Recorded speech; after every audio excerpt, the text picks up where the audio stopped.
What's up guys, how's it going? Welcome to another video here on the channel. In today's video, I'm going to talk about the bizarre murder of the Irish woman Bridget Boland Cleary. So, let's go to the video.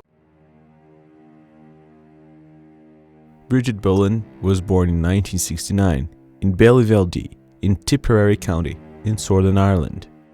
She was the youngest daughter of a couple, Patrick Boland and Bridget Keating, who had 3 other children besides her. Bridget's parents were local farm workers. They always worked hard so that their children had a good life and the means to support themselves when they were older. The village Bridget lived in was quite small. It had only 9 houses and an estimated population of 31 people. Bridget, being the youngest and the only daughter in the family, was not needed for the land work, so she could study while her brothers helped her parents. She studied at a school that belonged to a Catholic convent. There, she was literate, catechized, and took embroidery and sewing classes. Around 1986, Bridget moved to Clonmel to specialize in sewing and have a skilled trade. Clonmel was the county's capital and was one of the largest cities in Ireland at the time, with over 10,000 inhabitants.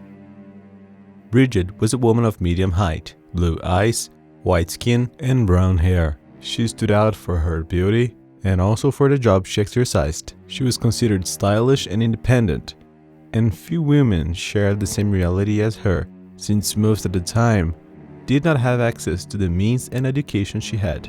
Despite being coveted by many men because of her beauty, no one expected her to fall in love with Michael Cleary, a man 9 years older than her and with hardly any looks. Michael was a successful cooper. He manufactured wine barrels for several local companies.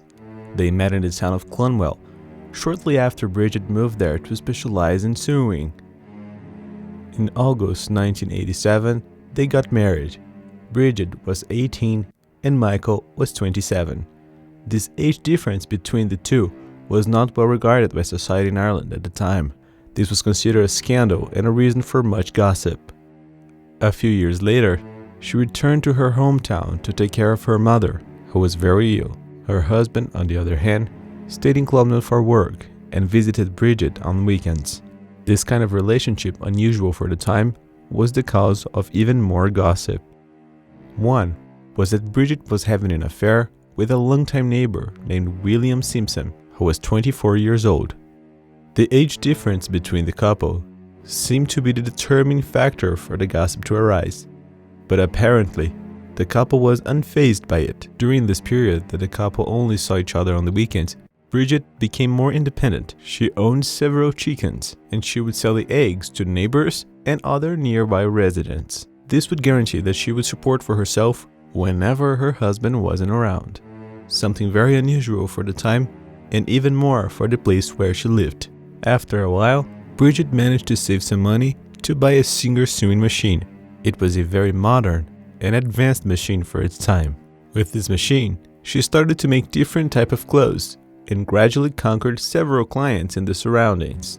In 1891, Bridget's mother died, and she decided to continue living with her father, not to leave him alone, as he was already old and his brother had all married and no longer lived with them. Michael then decided to move in with Bridget for good to be closer to her and help her with her father. A few months later, Bridget's father was given a new house by the government as part of a program to improve the housing of rural workers. Many of the workers who were also given these houses were very happy with them. However, the location was not at all pleasing. Several of these houses were built next to the famous fairy forts, buildings from the ancient Celtic civilization that date back over 3,000 years. These forts were built by the Druids as a place of meetings, rituals, and human sacrifices. Over time, the population began to associate the forts with supernatural creatures from local folklore, such as goblins and fairies. They also had the belief that if anyone approached this place, they would cause the wrath of these creatures, and they would take revenge. Bridget and Michael were very happy in their new home.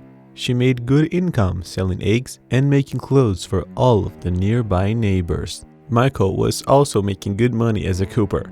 They were very happy and had a very stable financial life. Despite this happiness and financial stability, the two did not have children despite several years of marriage. This fact was also a source of gossip. On March 4, 1895, Bridget went to deliver eggs to Jack Dunn, a cousin of her father who lived near one of the ferry forts. Having a higher level of education due to the teaching she received at their college, she was not superstitious like the other people who lived there. Unlike them, she saw these creatures as just part of folklore and nothing more. She also had a fascination from an early age with stories about them, and it is said that she used to sit or walk in these forts. The road Bridget had to take to get to her father's cousin's house was a long one. There was about 10 kilometers round trip, and that day it was very cold. When she returned home, she couldn't get warm and ended up in bed, complaining of a fever and a hell of a headache. She told her husband and father that it was just the flu. However, as the week progressed, it only got worse. A few days later, her desperate father walked about 4 miles through a thunderstorm to beg a doctor to examine his daughter. The doctor said he could only go 4 days later because he was busy with other appointments. When the doctor went to examine Bridget, he found out she had bronchitis and prescribed some medication. Even with the diagnosis of a professional, Michael and his father-in-law were not convinced. They thought there was something else. They then decided to call Jack Dunn, Bridget's father's cousin, the same one she delivered eggs 2 days earlier. He was known to know the mystical arts, a kind of wizard. As soon as Jack saw Bridget, who was pale and thin from her illness, he said that wasn't her. In conversation with Michael, he said that it was a changeling. In Irish folklore, changeling is a human copy of a fairy, having kidnapped the person and stolen their appearance.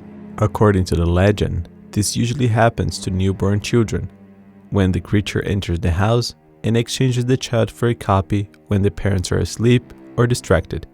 With adults, this happens when someone enters or is attracted to the fairy forts where they are enslaved and the copy takes over their life. Bridget's husband then deduced that she was kidnapped while bringing eggs to Jack, as he lived near the fairy forts. He began to believe this so much that he began to spread the word that it wasn't his wife in bed, that he was 5 centimeters taller and had abnormal behavior. What's worse is that some people who lived nearby also began to believe, including some of Bridget's relatives. Michael then went to a man named Dennis Gunny, a kind of healer who was known for his experience in cases of changelings and fairy attacks. He prescribed a potion, saying he would drive the creature out and Michael's wife would return. Michael and some of Bridget's relatives held her down and forced her to drink the potion. Bridget was too weak to drink and ended up spitting out most of the liquid. Michael was angered by the supposed creature who had taken his wife's place, and along with her cousin, they began a bizarre ritual of cursing and assaulting. They dumped urine on her as part of this ritual. Michael shook her and yelled, "You're Bridget Boland, wife of Michael's Cleary, in God's name." Without strange, Bridget did not respond. They then lifted her up and dragged her woman to the fireplace, bringing her face close to the flames, for according to legends, changelings are afraid of fire. It is reported that neighbors heard screams and other noises coming from the house. However, out of fear, they did not intervene. The next day, Michael and Bridget's relatives called a priest and a doctor to see her. The two said that she was doing better and would soon recover, despite the physical damage caused by the expulsion ritual. As the days went by, Bridget had really improved. However, Michael was still not convinced. He thought the creature was there and wanted to deceive him. He then went to Bridget and started asking numerous questions to find out if it was really her. Bridget ended up getting annoyed, so an argument broke out. Michael felt affronted and was furious. He started hitting her and then threw her to the ground. Then he took the poker and burned Bridget's mouth as he yelled at her to give it back to his wife. Not satisfied, he took oil from a lamp and threw it all over his wife's body, setting fire on it. Bridget was burned to death, and Michael kept screaming that it was not his wife. There were several of Bridget's relatives in the house, including her father, and no one intervened. They just watched. With Bridget dead, Michael asked a cousin of hers to help hiding the body. They took the body to a place of dense and remote forest. The next day, Michael went to the church to confess with the priest, where he told everything he had done, claiming that he killed the changeling to get his wife back. The priest, horrified by the story, decided to inform the police the next day. When the police went after Michael, they found him near a fairy forest shouting his wife's name. After a brief conversation, Michael led to the officers to Bridget's body, which was naked and with a bag over her head. In total, 9 people, including Michael, were indicted for the crime. Of the 9, 7 people, including Bridget's father, were sentenced to forced labor, with sentences ranging from 6 months to 5 years. Mary Kennedy, who was Bridget's aunt, was in the house when it all happened, was acquitted of her conviction due to her old age and fragile health. Michael Cleary, Bridget's husband, took the longest sentence among the defendants. He was found guilty of manslaughter, where there is no intention to kill, and sentenced to 25 years in prison and penal servitude. On April 28, 1910, he was released after serving 15 years of his sentence, and in July of the same year, he migrated to Canada.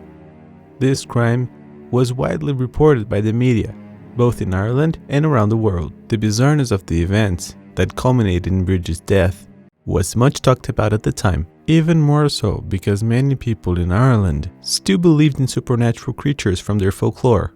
Psychiatrists who reviewed the case said Michael could have developed Capgras syndrome, which is when an individual believes a person close to him or her has been replaced by an identical imposter. Therefore, whoever develops the syndrome may end up hurting a loved one or alienating them.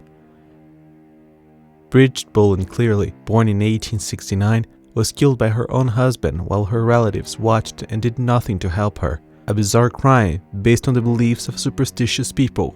Nowadays, her story is part of Irish folklore and popular culture, where there are several stories and references about her in books, music, and movies.